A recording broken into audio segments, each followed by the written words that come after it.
Today I'm going to show you how to replace a sediment filter. This is what I talk about when I say sediment filter. That one needs to be replaced. These filters that I put in are relatively inexpensive.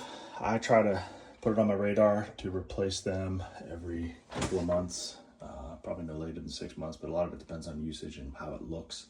They're like 2 for $10. Pretty simple. You're going to want to shut off the water supply. So in this house, it's down here.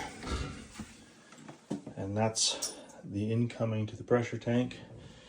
Shut off the other end, which is where it goes from the sediment filter into the water softener system. And there's a valve on this that if you can't loosen up, sometimes these valves are push down valves, and other times they're like little Phillips head. And sometimes you can just spin them. So what that does is relieve a little bit of the pressure so water doesn't spray everywhere.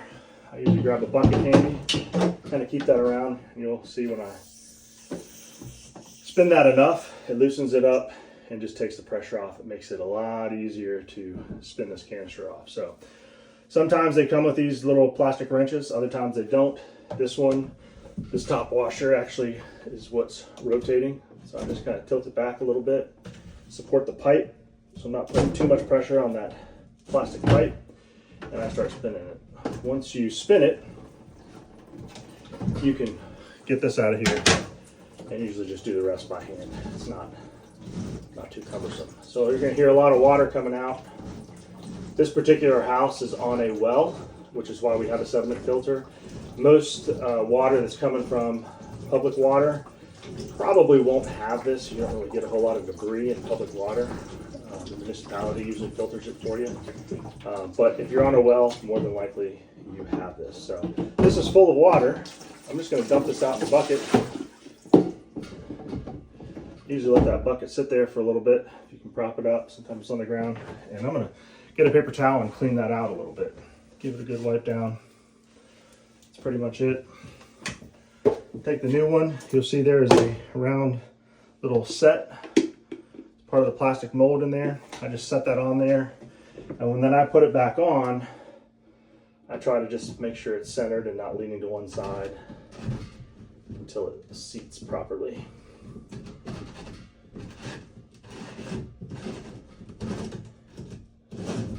As I'm screwing that up, making sure it's in the center until it's nice and snug.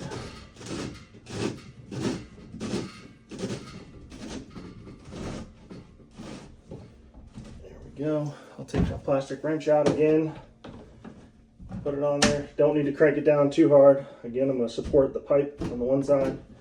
Just get the little tug there. Now if you remember, we have this valve open, so if I turn the water on, water's going to start spraying there. But for the time being, I am going to shut it loosely. Go ahead and open my water valve on one end. You can see all the water fill up in there. And then I'm going to open it on the other end, and then I am going to gently spin that again and let the air out until I start seeing water. Once I see water, I know that the vast majority of the air is out, and then I can shut that valve. Wipe that off, make sure it's nice and dry, so when I step away, I can tell if it's actually leaking or not. Pull my bucket away, and I'm going to dump that out. Just toss the filter. So, and that's how you replace a sediment filter.